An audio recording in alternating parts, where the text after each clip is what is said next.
Hey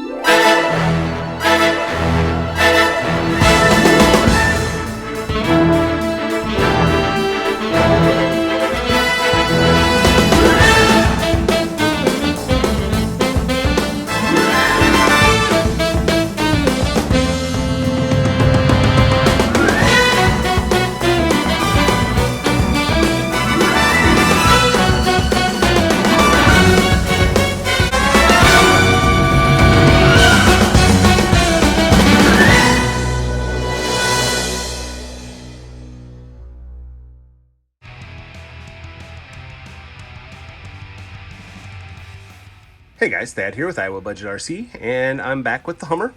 And I've taken the liberty of taking this front bumper off because you have to take that off in order to get to the servo, which is right there. I'm hoping that I don't have to pull it any farther apart in order to be able to get the servo out of there. So we will see, but let me see what I can do as far as getting this out of here. It's got kind of a Tamiya style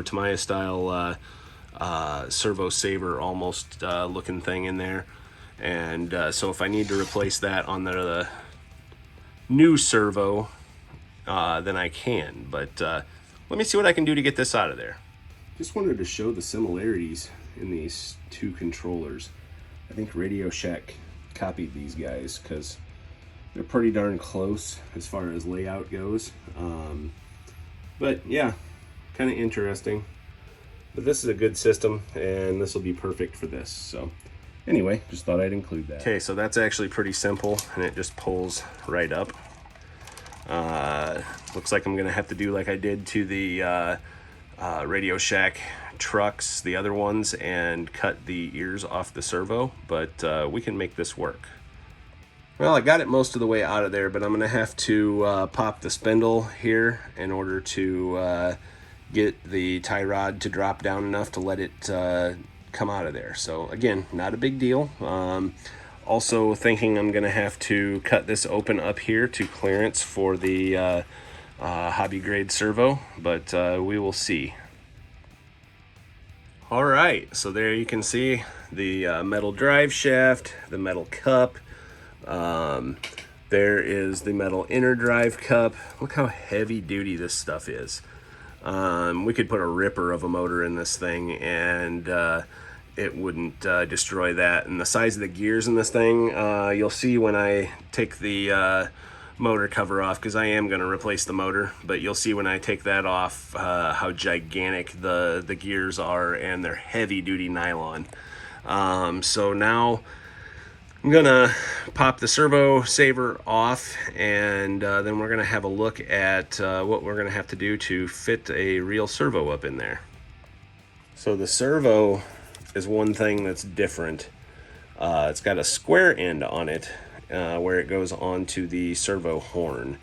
And so I think I have a spare Tamiya one that I will make work, I guess. If nothing else, we'll combine the two and make one work. So anyway, as far as putting a servo in there, it's looking like there's kind of a step down here on the corner.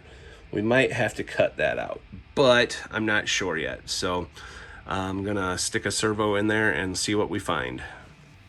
So yes, I'm gonna have to bust out the Dremel and cut the nose of that off, but that is going to work, and then I'll just run the wires out the front of it.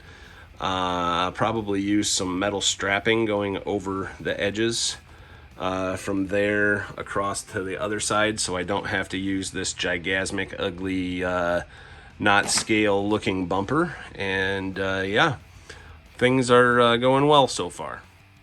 Just want to give a quick shout out to our sponsor, Tubbo Towels, the world's toughest cleaning wipe. So when you run your RC cars as hard as we do and run them in the rain and the dirt and the mud and whatever, they get dirty. So you get one of your friends' Tubbo Towels, and just a gentle wipe will take mud and dirt and whatever off of your car. It don't take much. I should probably pull this body clip to do this right. But takes it all back off, makes it shine again. Bigger, tougher, stronger tubbo towels. Get some today.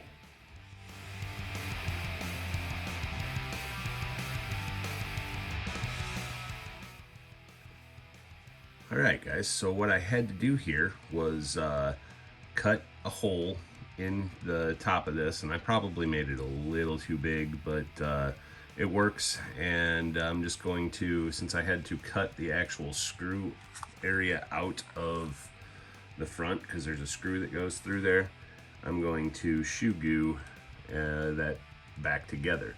I'm also going to have to make a shim to go inside, and I will show you that here in a second. Okay, so I got a screw in there in the top holding it, and then down here what I'm gonna have to do is make like a little shim just to go up here to fill in that little space. And like I say, I'm gonna shoe glue that together since we don't have the structural piece in there anymore. I suppose I could slide the bumper back over there. I don't really want to run those bumpers, but that would hold everything together. So that's my options. But I scabbed together a servo horn out of the original one and a piece of the Tamiya one, that I had laying around. And it's one of the short ones, so you got a little bit more servo sticking out, but everything's in there. The splines are engaged, and it's got a screw in it. So I'm gonna go ahead and start throwing this all back together and see what we do. The bad part of this is where the wire comes out here. I'm gonna have to run it up and over somehow. So anyway, that's the plan. All right, guys, got the front end all back together, and I think actually what I'm going to do is I've already cut some of it off on this bumper here, but I've got to get rid of this big chunk right here, and that will clear down below because the servo actually sits just a shade lower than what the original one did. And so then that will clear that, and I'm gonna have to run the goofy bumper, I guess. Maybe I'll cut it off on the sides so it's just like a push bar on the front. I don't know yet, but we'll figure something out. But anyway, we've got a working non-binding servo. All the drive cups are hooked back up, and everything's as it should be. So that's where I'm ending this video, and I do want to give a sneak peek of our next video, which is going to be replacing that what I thought was a 540, but it's an RS 550 motor. And I just happened to pick up one of these today, and the local hobby shop has these for $21.99. You can't beat that. And so that's what's going to go in this beast, and I think that's going to be a great combo. Anyway, guys, have a great day.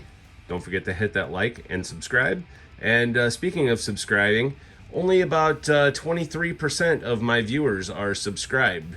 I'm getting tons of views, but nobody's hitting the subscribe button. So please do hit that subscribe button. It helps us out and puts our channel out there for more people to be seen. So anyway, thanks for watching, guys. Have a great day.